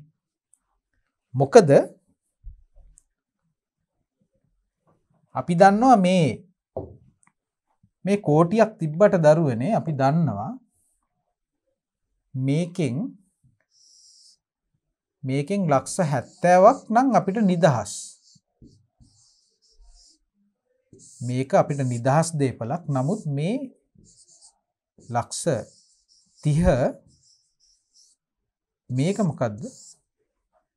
මේක ණයක්. මේක අපිට නිදහස් වුණාට මේක නිදහස් දේපලක් වුණාට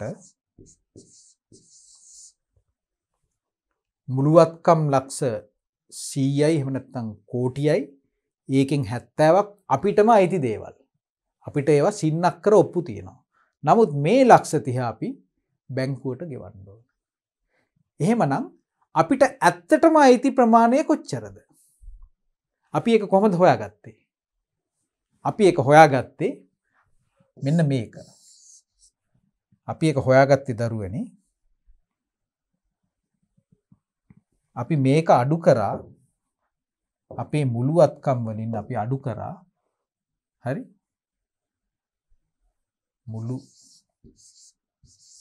මුළුවත්කම් අපිට ආවා කෝටියක්. ඒකෙන් අපි අඩු කළා මොනවද? ණය.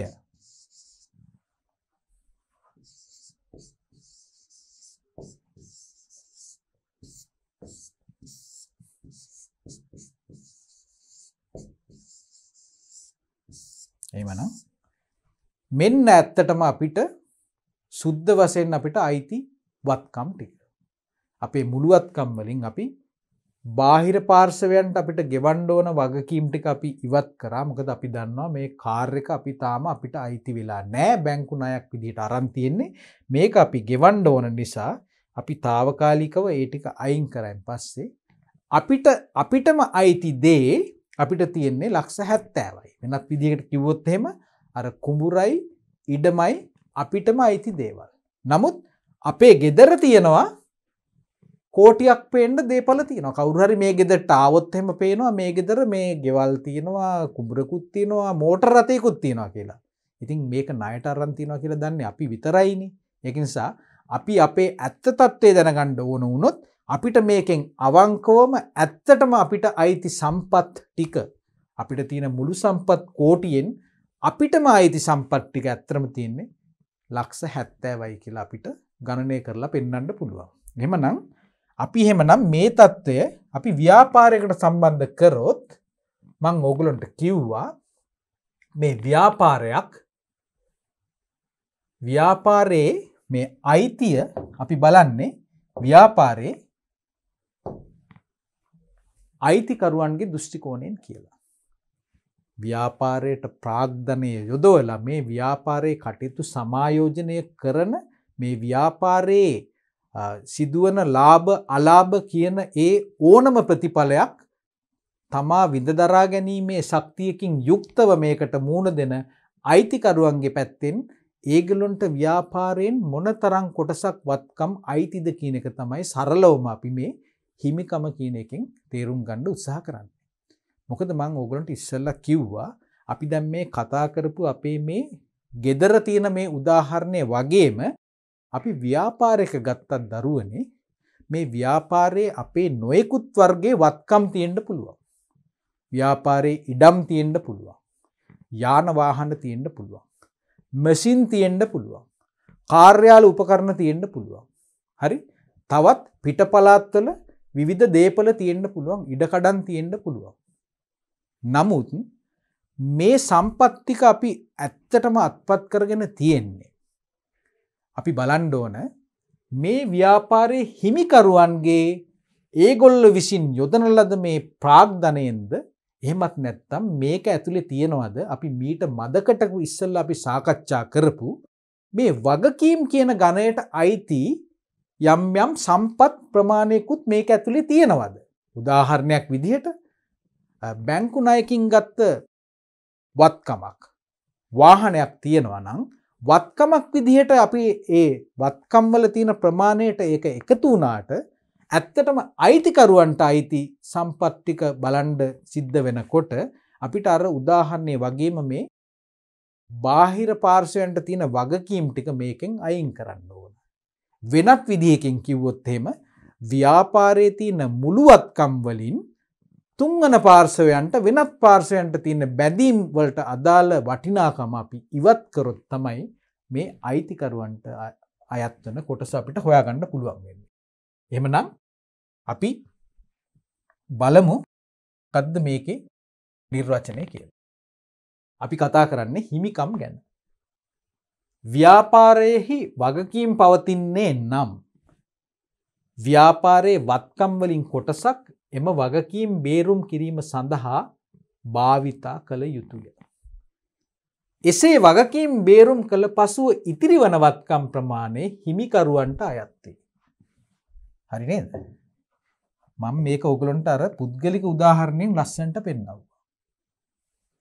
හිමිකරුවන්ට අයත් ප්‍රමාණය අපි සොයා ගන්න නම් අපේ තියෙන මුළුවත්කම් වලින් අර වෙනත් පාර්ශවයන්ට තියෙන වගකීම් කියන කොටස ඒ ටික ඉවත් කරන්න ඕන. වෙනත් විදියකින් කිව්වොත් එහෙම අපිට මේක ඉලක්කම් වලින් කතා කරන්නත් පුළුවන්. ඒ කියන්නේ මුළුවත්කම් වල අගය හොයාගෙන ඒකෙන් අර තියෙන ණය කෑලි ටික අපි අයින් කරායින් පස්සේ එන අගය අපිට ගන්නත් පුළුවන්. එහෙම නැත්නම් අපි මේකට කියනවා තවත් නමක් කියනවා. මේකට අපි කියනවා සුද්ධ වත්කම් කියලා කියන්නත් පුළුවන්. මුළුවත්කම් වලින් බාහිර පාර්ශවයන්ට අපි ණය තියනවා නම් ඒ වත්කම් ටික ඒකෙන් ඉවත් කරලා ඉතුරු වෙන ටිකට අපි කියනවා සුද්ධ වත්කම් කියලා. අන්න ඒ කොටස තමයි ඇත්තටම මේ ව්‍යාපාරයේ අයිතිකරුවන්ට අයත් කොටස. ඉතින් ඕ වගේම උදාහරණයක් තමයි අපි මේකේ සාකච්ඡා කරන්නේ. ව්‍යාපාරයේ පැත්තෙන් ගත්තොත් එහෙම අපි හිතුවොත් මේ ව්‍යාපාරය අපි බලමු මේකේ තියෙන තොරතුරු ටික කියවලා ව්‍යාපාරික රුපියල් ලක්ෂ 5ක වත්කම් ඇතැයි සිතමු. එසේම රුපියල් ලක්ෂ 2ක බැංකු ණයක්ද ඇතැයි සිතමු. එවිට මුළු වත්කම් ප්‍රමාණය ලක්ෂ 5යි. ඒකෙන් රුපියල් ලක්ෂ 2ක් බැංකු ණය බේරුම් කිරීම සඳහා භාවිතා කළ යුතු හේයින් අයිතිකරුවන්ට හිමිවන්නේ ඉතිරි ලක්ෂ 3ක වත්කම් පමණි. මොකද මුළු වත්කම් ලක්ෂ 5ක් තිබ්බට බැංකු ණය තියෙනවා ලක්ෂ 2ක්. මේක වගකීමක් නේ.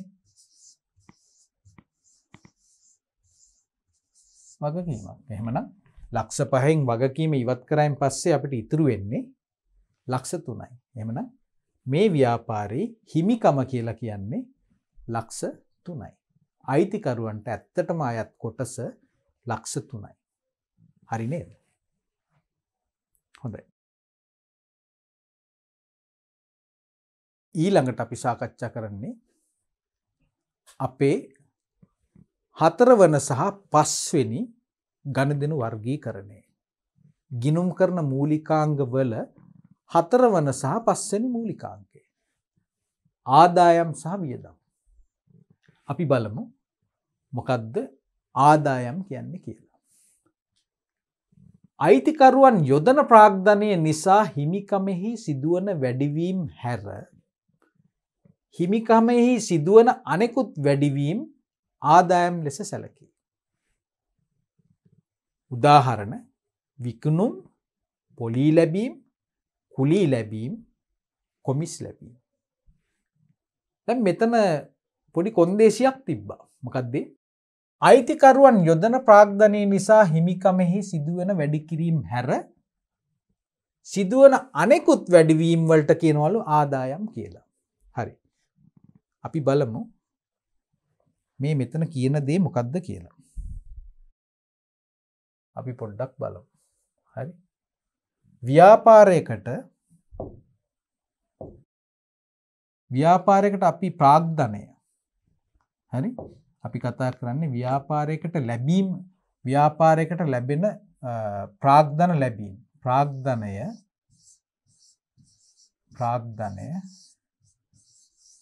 ඒක කොහොමද අපි ඒක සමන්විත වෙන්නේ? මේක අයිතිකරුට යොදන්න පුළුවන්. අයිතිකරුවන් ආයෝජනය කරනවා.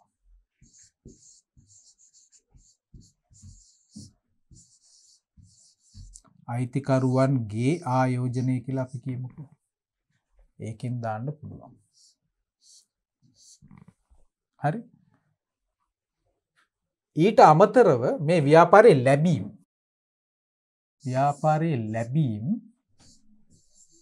ගැන තමයි අපි කතා කරන්නේ. මුදල් ලැබෙන හැටි. එකක් තමයි අපිට ප්‍රාග්ධනයේ විදිහට අපිට මුදල් ලැබෙනවා. අයිතිකරුවන් යොදවනවා. අනිත් පැත්තෙන් ව්‍යාපාරයේ නොයෙකුත් ආදායම් විදිහටත් ලැබෙන්න පුළුවන්. හරි. ඒතර ඒ ආදායම් විදිහට ගත්තොත් එහෙම මේවා වෙන්න පුළුවන්. හරි. විකිණුම් ව්‍යාපාරයේ භාණ්ඩ විකුණනකොට ආපහු මුදල් බවට එකපත් වෙනවා. ඊළඟට අපිට හම්බ වෙනවා පොලී ආදායම. පොලී ආදායමක් කොහොමද එන්නේ? ව්‍යාපාරයේ යම් අවස්ථාවල් වල වැඩියෙන් තියෙන අතිරික්ත මුදල් අපි බැංකුවේ తాවකාලිකව තැන්පත් විදිහට දාලා ඉතිරි කිරීම විදිහට දාලා ගිණුම් වල තියෙනකොට බැංකුව අපිට යම් කිසි ප්‍රතිලාභයක් අපිට දෙනවා. ඒකට අපි කියනවා පොලී ආදායම කියලා. ඒ වගේම අපිට හම්බෙන්න පුළුවන් කුලිය. අපේ තියෙනවා නම් වැඩිපුර බිල්ඩින් එකක තට්ටුවක් තියෙනවා නම් අපිට පුළුවන් ඒක වෙන කාට හරි ව්‍යාපාරයකට කුලියට දෙන්න. ඒකෙන් අපිට ආදායමක් හම්බ වෙනවා. ඒකට අපි කියනවා කුලිය කියලා. එතකොට ව්‍යාපාරේ මුළු ලැබීම් මුළු මුදල් ගලා ඒම් ටික අපි ගත්තොත් එහෙම මේ දෙකේම එකතුව. අයිතිකරුවන් යොදන ටික අනිත් පැත්තෙන් ආදායම් විදියට ලැබෙන ටික. ඒකට අපි කියනවා ව්‍යාපාරේ මුළු ලැබීම් කියලා.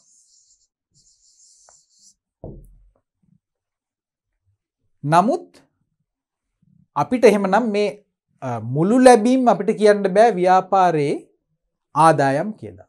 මොකද මෙතන මේ අයිතිකරු මැදිහත් වෙලා ඒගොල්ලෝ මේකට ප්‍රාග්ධනයක් දාලා තියෙනවා නම් යොදවලා තියෙනවා නම් අපිට ඒ කොටස අයින් කරන්න සිද්ධ වෙනවා. එහෙමනම් ව්‍යාපාරයට ලැබෙන මුළු ලැබීම් වලින් මේ අයිතිකරුවන් විසින් යොදවන ඒ කොටස් ටික ඉවත් කරායින් පස්සේ ඒ ඉතිරි කොටස් අපි ඒවට තමයි අපි ව්‍යාපාරයක ආදායම් කියලා කියන්නේ. හරි නේද? එහෙමනම් මම ඕගලන්ට මේ පැහැදිලි කරේ ආදායම් කියන එක. අයිතිකරුවන් යොදන ප්‍රාග්ධනය නිසා හිමිකමෙහි වැඩිවීමක් සිදුවීම හැර හිමිකමෙහි සිදුවන අනෙකුත් වැඩිවීම් ආදායම් ලෙස සැලකේ. මොකද අපි දැන් මීට ඉස්සෙල්ලා සාකච්ඡා කරපු මාතෘකාව තමයි හිමිකම්. එහෙම නැත්නම් අයිතිකරුවන්ට තියෙන අයිතිය වැඩි වෙන්න තියෙන ක්‍රම මොනවද කියලා. එතකොට ව්‍යාපාරයේ විසින් යම්කිසි ආදායමක් ජනිත කරනකොට ඒකෙන් හිමිකමට මොකද වෙන්නේ? ආදායමක් එනවා කියන්නේ අපේ ධනෙ වැඩි වෙනවා. අපිට ආදායමක් එනකොට ධනෙ වැඩි වෙනවා. එහෙමනම් ආදායම් කියලා කියන්නේ මොකද්ද? ආදායම් එකතු වෙනවා නම් හිමිකම මොකද වෙන්නේ? හිමිකම වැඩි වෙනවා. හරි? එතකොට හිමිකම වැඩි වෙන්න බලපාන තවත් කරුණක් තමයි මෙන්න මේ ප්‍රාග්ධනය කියන එක. ප්‍රාග්ධනය එකතු වුණත් හිමිකම මොකද වෙන්නේ? ඒත් හිමිකම වැඩි වෙනවා. එහෙමනම් මේ හිමිකම වැඩි වෙන්න හේතු වෙන්නේ අයිතිකරු යොදන මුදල හැර වෙනත් මුදල් ලැබීම් මූලාශ්‍රයක් නම් අන්න ඒවට අපි කියනවා ආදායම් කියලා. ඒකට උදාහරණ තමයි අපි මේ හඳුනගත්තේ. විකිණුම් සිදුවෙන්න අපේ හිමිකම වැඩි වෙනවා. පොලි ලැබෙනකොට ඒක වෙනවා කුලී ලැබීම්, කොමිස් ලැබීම්. කොමිස් එකත් අපිට හම්බෙන ආදායම් මාර්ගයක්. දැන් අපි බලමු වියදම් පැත්ත.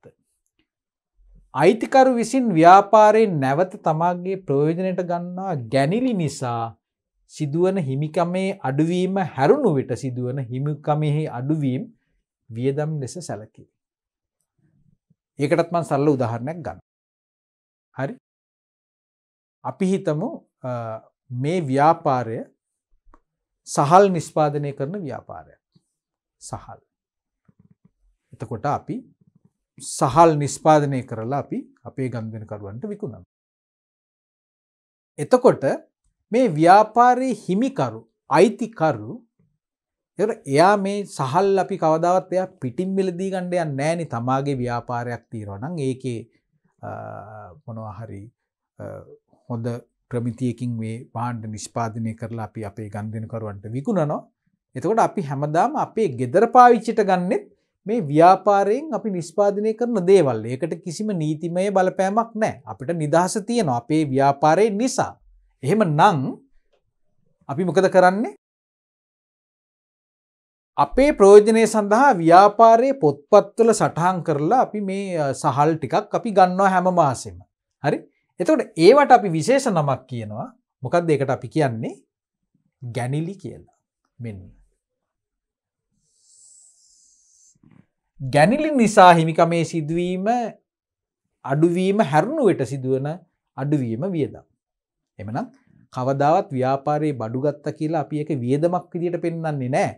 අපි අර ගැනිලි කියලා කියන්නේ අපි යොදවපු ප්‍රාග්ධනය අපි නැවත වතාවක් අපි ගත්තහා විදිහට තමයි අපි ගිණුම් ගත කරන්නේ. ඒක හන්දා ඒකෙන් හිමිකමේ අඩුවීමක් අනිවාර්යෙන්ම සිද්ධ වෙනවා. හරියට ඒ ව්‍යාපාරයට දාපු මුදල් ආපසු ගත්තා වගේ තමයි අපි බඩු ගත්තත් මුදල් විදිහට මේවා අරන් ගියත් ගෙදර. සමහර අය ඉන්නවා Tamanට මුදල් අවශ්‍ය වෙනකොට ව්‍යාපාරයෙන් රුපියල් ලක්ෂයක් ගන්නවා. ඒකට අපි කියනවා මුදල් ගැනිලි කියලා. භාණ්ඩ ගැනිලි වලට අපි කියනවා භාණ්ඩ ගැනිලි කියලා. මේ කුමන ආකාරයෙන් මේ විදිහට අපි තමාගේ පුද්ගලික පරිභෝජනය සඳහා මේ ව්‍යාපාර සම්පත් භාවිතා කරොත් එහෙම අපි ඒවා ගැනිලි විදිහට ප්‍රාග්ධනයෙන් අඩු කරලා දානවා. ප්‍රාග්ධනය අඩු කරනවා කියලා කියන්නේ මොකද්ද? හිමිකම අඩු වෙනවා. මම මුලින්ම කිව්වනේ මේ හිමිකම කියලා කියන්නේ ප්‍රාග්ධනය කියලා. අයිතිකරුවන්ට ඉතුරු වෙන වත්කම් ටික. එහෙමනම් අයිතිකරුවෝ Taman විසින්ම මේකේ තියෙන දේවල් මුදල් විදියට හරි ගැනිලි විදියට හරි ගන්නවා නම් හිමිකමේ අඩුවීමක් සිද්ධ වෙනවා. මේක හැරුණු විට ව්‍යාපාරයේ වියදම් සිද්ධ වෙන විට ඒ වියදම් නිසාද හිමිකමේ අඩුවීමක් සිද්ධ වෙනවා. ඒ කියන්නේ වැටුප් ගෙවන්න සිද්ධ වෙනවා. රක්ෂණ ගාස්තු ගෙවන්න සිද්ධ වෙනවා. ඒ වගේම භාණ්ඩ විකිණීමේදී දරන විකුණුම් පිරිවැය. ඒ වගේම අපි ණය අරන් තියනවා නම් ණයට පොලිය ගෙවන්න සිද්ධ වෙනවා. ඒක නිසා අපේ හිමිකම අඩු වෙනවා. එහෙමනම් අපිට ඊළඟට කතා කරන්න තියෙන සංකල්පය තමයි මොනවද? ආදායම් සහ වියදම්. ආදායම් අපි දැන් කතා කරමින් ඉන්නේ ආදායම් සහ වියදම්.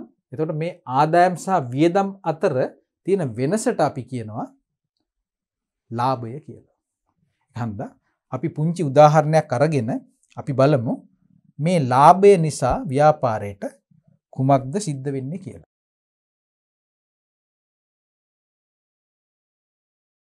ඇයි මං එහෙම කියන්නේ? මං ඔයගොල්ලන්ට කිව්වා ඉස්සෙල්ලා දැන් අපි සාකච්ඡා කරමින් සිටියේ මේ ව්‍යාපාරයක ආදායම් එකතු වෙන විට හිමිකම වැඩි වෙනවා. ආදායම් ලැබෙනවා කියලා කියන්නේ හිමිකම වැඩි වේ. වියදම් නිසා හිමිකම අඩු වේ. බලවේග දෙකක්. විකිණුම් ආදායම එන්න පොලි ආදායම් එන්න කුලි ආදායම් එන්න ව්‍යාපාරේ හිමිකම වැඩි වෙනවා. වියදම් කරන්න ව්‍යාපාරේ හිමිකම අඩු වෙලා යනවා. හිමිකම කියලා කියන්නේ ව්‍යාපාරයේ අයිතිකරුවන්ගේ පැත්තේ. අපි මෙහෙම උදාහරණයක් ගමු. අපි ආරම්භ කරනවා මේවා ජංගම දුරකථන ව්‍යාපාරයක්. හරි? ජංගම දුරකථන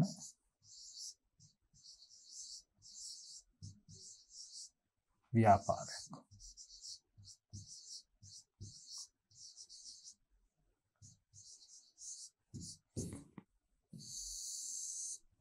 අපි මේකට ආයෝජනය කරනවා ලක්ෂ 5ක්.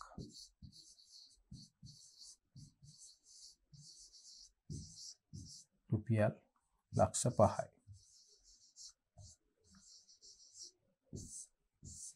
හරි? ඊළඟට අපි හිතමු මෙහෙම. අපි පළවෙනි අවුරුද්දේ විකුණනවා ෆෝන් විකුණුම් ලක්ෂ 3යි.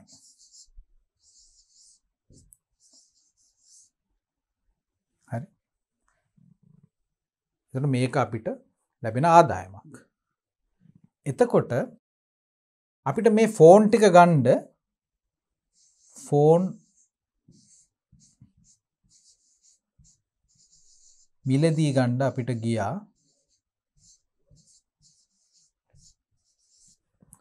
අපි හිතමු ලක්ෂ ගියා කියලා අපිට 2 ලක්ෂයක්.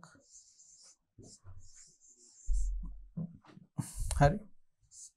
ඒක මං ඍණ විදිහට දානවා. දැන් මොකද වෙලා තියෙන්නේ?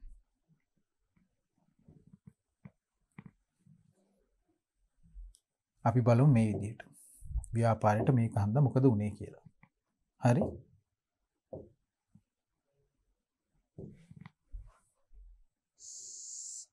ලක්ෂ 3ක් අපි විකුණලා අපිට ආදායමක් ආවා. අපි ෆෝන් ටික ගන්න අපිට ලක්ෂ 2ක වියදමක් ගියා. එහෙමනම් අපිට ඉතුරු වෙනවා රුපියල් ලක්ෂයක්. මේකට අපි මොකද්ද කියන්නේ? මේකට අපි කියනවා ලාභය කියලා. ඇයි ලක්ෂ 3කට අපි විකුණුවේ ලක්ෂ 2කට ගත්ත ෆෝන් ටික. එතකොට අපිට ලක්ෂයක ලාභයක් එකතු වෙලා තියෙනවා. දැන් ව්‍යාපාරයේ හිමිකම කීයද? හරි? දැන් මෙතන ඔන්න දැන් බලන්න හරියටම වෙලා තියෙන දේ. හරි? අපි මේ ව්‍යාපාරයට ආයෝජනය කරේ ලක්ෂ 5යි. දැන් මොකද උනේ? මේ ආයෝජනයට අපිට ලක්ෂයක් එකතු වෙනවා. දැන් ව්‍යාපාරයේ තත්ත්වය මොකද්ද? ලක්ෂ 6ක්. මේක තමයි ව්‍යාපාරයක සිද්ධ වෙන්නේ. අපි ව්‍යාපාරයේ ආයෝජනය කරලා ඒකෙන් අපි ආදායමක් ලබනවා කියලා කියන්නේ අපේ අයිතිකරුගේ හිමිකම ඉහළට යනවා. හිමිකම ලක්ෂ 6ක් බවට පත් වෙනවා. ව්‍යාපාරයක තියෙන ආදායම් ඉපෙීමේ හැකියාව තමයි මේකෙන් ගම්ම්‍ය වෙන්නේ. හරි? එතකොට අපි වැරදිලාවත් හිතුවොත් එහෙම මේ ෆෝන් ටික අපි විකුණනවා ලක්ෂ 4කට කියලා. ලක්ෂ 4කට විකුණනවා. හරි?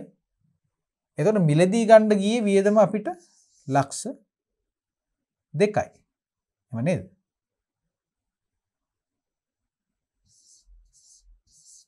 දැන් ලාභය කීයද? අන්න.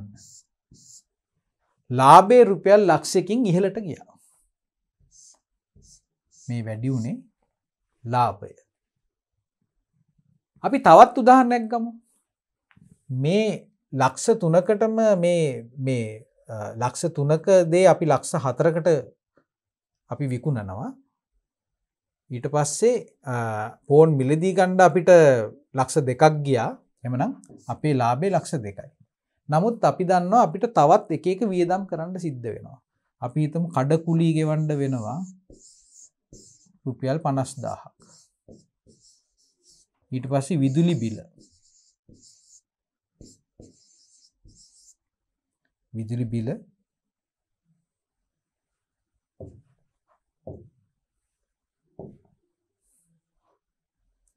බිල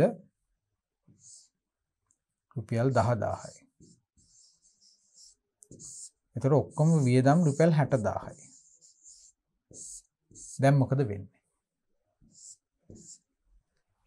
දැන් අපිට ලාභයේ ලක්ෂ 2ක් තිබ්බට තව 60000ක් අඩු වෙලා ලාභය අන්තිමට අඩු වෙනවා කීයටද? 1,40,000ට.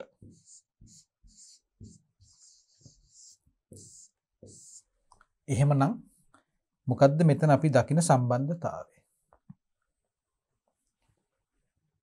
අපි දකින සම්බන්ධතාවය තමයි මේ විදිහට අපේ ආදායමක් වැඩි වුණොත් ඒක අපේ ලාභය වැඩි වෙන්න බලපානවා. අවසාන වශයෙන් ඒක හිමිකම. මොකද ඒක අයිති වෙන්නේ අයිතිකරුවන්ට නිසා ආදායම් වැඩි වෙන්න හිමිකම වැඩි වෙනවා. අර අයිතිකරු විසින් අලුතෙන් යොදන ප්‍රාග්ධනයට අමතරවනේ අපි කියන්නේ. ඒක හැර ව්‍යාපාරයේ විසින් මේ විකිණුම් පොලි කුලි මේ ආකාරයෙන් අපිට මේ ආදායම් ටික වැඩි කරගන්න පුළුවන් නම් ඒක අපේ හිමිකම වැඩි වෙන්න බලපානවා. හිමිකම ඉහළ යන්න බලපානවා. අපි ඒක දැක්කා මෙතනදී. හරි? හිමිකම ඉහළ යන්නේ ආදායම් හම්බුනොත්. ආදායම් එකතු වුණොත් හිමිකම ඉහළ යනවා. ඒ වගේම හිමිකම අඩු වෙනවා වියදම් නිසා. හිමිකම වැඩි වෙන්න බලපානවා ආදායම්, හිමිකම අඩු වෙන්න බලපානවා වියදම්. මේක තමයි ලක්ෂ 2කට තිබ්බ මේ ලාභය මේ වගේ වියදම් ටිකක් අපිට දරන්න සිද්ධ වෙච්ච නිසා ඒක 1,40,000කට පල්ලෙහාට ගියා. එමනම් අපි තේරුම් ගන්න ඕනේ දේ තමයි ව්‍යාපාරයක ආදායම සහ වියදම අතර වෙනසට අපි කියනවා ලාභය කියලා. අපි දැන් ඒකේ අපි හිතමු මේ තියෙන්නේ ආදායම, මේ තියෙන්නේ වියදම. එහෙමනම් ඕගොල්ලන්ට මේ පේන ગેප් එක, මේ අතරතුර ටික තමයි අපි ලාභය කියලා කියන්නේ. ආදායමෙන් අපි වියදම අඩු කරනවා. හරි? එහෙනම් අපේ ලාභය වැඩි කරගන්න ඕන නම් අපිට මේක වැඩි කරොත් මේ ආදායම ඉහළට ගියොත් මොකද වෙන්නේ? මේ ગેප් එක වැඩි වුණානේ. ආදායම ඉහළට යනකොට ලාභය වැඩි වෙනවා. තවත් දෙයක් තියෙනවා. අපි ආදායම වුණත් වෙන්නේ නැහැ කියලා හිතමු. ආදායම තිබ්බ තැනම තියෙනවා. අපිට වියදම අඩු කරන්න පුළුවන් නම් ආපහු ગેප් එක වැඩි වෙනවා. එහෙනම් සරල સિદ્ધාන්තය තමයි ව්‍යාපාරයේ ආදායම් ගලණය වීම වැඩි වෙන්න මේක බලපානවා හිමිකම ඉහළට යන්න. ඒ වගේම ව්‍යාපාරයෙන් සිදුවන බාහිර ගලා යෑම අයිතිකරු විසින් තමාගේ ප්‍රයෝජනයට ගන්නවා දේවල් හැර වියදම් වැනි ආකාරයෙන් වියදම් පාඩු මේ වගේ දේවල් නිසා සිදුවෙන අලාභ මේවා නිසා අපේ ලාභය අඩුවීමට හේතු වෙනවා. එහෙමනම් ඔන්න ආදායම් සහ වියදම් වල සම්බන්ධතාවය. ඒකත් අපි නැවත වතාවක් බලපාන්නේ හිමිකමට. එහෙමනම් අපි මේ කතා කරලා දැන් මේ අවසන් කරන්න සූදානම් වන්නේ ව්‍යාපාරයක ගනුදෙනු නිසා ජනිත වන ගණකාධිකරණ මූලිකාංග 5ක් තියෙනවා කියලා කිව්වා. වත්කම්, වගකීම්, හිමිකම්, ආදායම් සහ වියදම්. එතකොට අපි මේ එකින් එක මේ ගණකාධිකරණ මූලිකාංග, ගිණුම් කරන මූලිකාංග වල ලක්ෂණ අපි සාකච්ඡා කරා.